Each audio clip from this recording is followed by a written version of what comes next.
Welcome to my channel, Almost Angels. I'm the host, Amber. Today I wanted to talk a little about jealousy or envy. This struck me as a great topic because it is often associated with feelings of shame or inadequacy. And I wanted to flip the script a little bit and consider that maybe instead of feeling shame, that jealousy can be a signal. When we look into somebody else's life or see something someone has on TV or a friend or a family member and feel something other than sharing in their joy or happiness, and instead might feel critical or a jealousy too can kind of masquerade as many things. But when we're having trouble really just rejoicing with those who rejoice, I have had a tendency in the past to feel guilty about that, and it just really shuts down the desire to really explore and ask, if this was a signal instead of something shameful, what could it be telling me? And I have found that when I look at what someone else has and feel an emotion that feels, like I said, covetous or critical, that they're often engaging in something that I, for some reason, because of some layering of programs that I have some limiting beliefs about myself or the world or what's safe or what's good, that I feel critical because it's something they're doing that I am not giving myself permission to do, because I put it in a box of things that are not okay to do, or because they're doing something that I have that I've maybe subconsciously convinced myself that I am incapable of attaining to.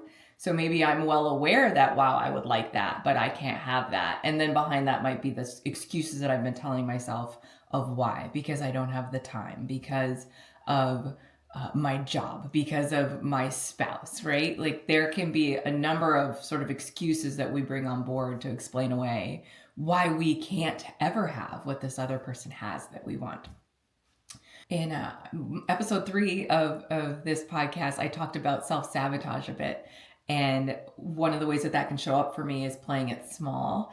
And, I spent most of my life not feeling, I actually have had many conversations with people close to me, like, jealousy isn't something I experience. I don't look at someone else's life and think, oh man, I wish I had that, or, feel a twinge of anything negative. And I, at some point, recognize it's because the things that I attain, that I pursue, and the goals that I go after are typically things that I know I'm going to get.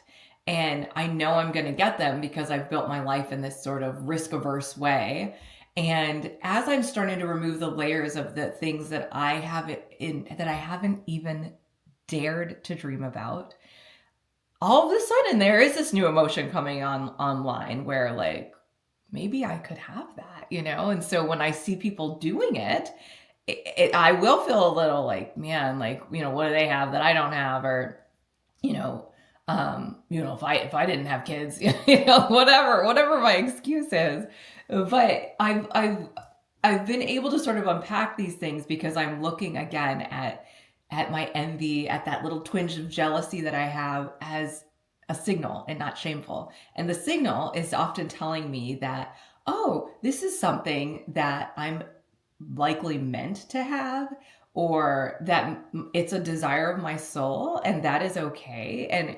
And what is standing in between me and having that thing that looks great, right? Like if you picture a little child who looks at another kid and sees that they have ice cream, it's easy to be like, well, you have what you have, just be grateful for what you have. But like, the kid really wants ice cream, and it's not good, it's not bad. There doesn't need to be labels attached to it, right?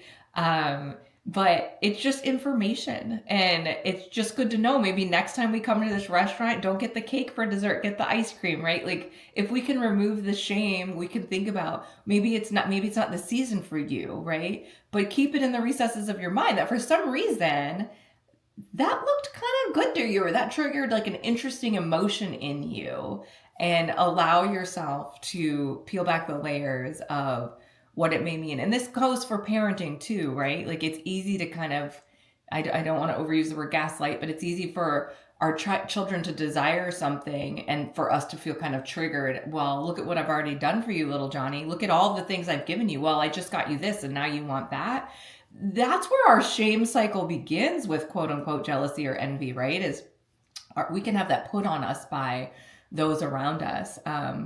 And so learning to unpack it for ourselves, but also it makes us emotionally available to have those conversations with our children, our spouses, our friends, without putting shame on it. But like, okay, let's unpack this. Like, what is it about that excites you? Maybe it's somebody visiting another country, and maybe it isn't that you want to visit another country. Maybe it's just that you want the freedom to know that if you could take off, that you would, that you could, right?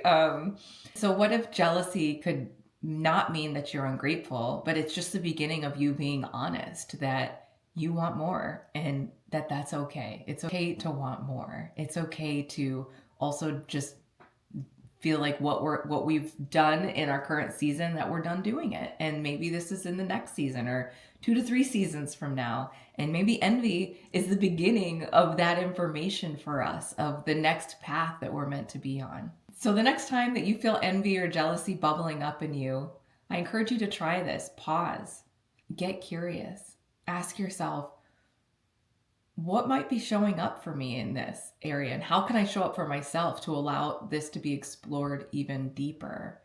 And what if jealousy isn't a flaw, but instead a compass leading to the next journey that I'm meant to be on? I'd love to hear from you in the comments if there's anything that I shared that makes you curious, or maybe has sparked something in you that you've realized might be your next passion project or your next goal. I would love to hear from you.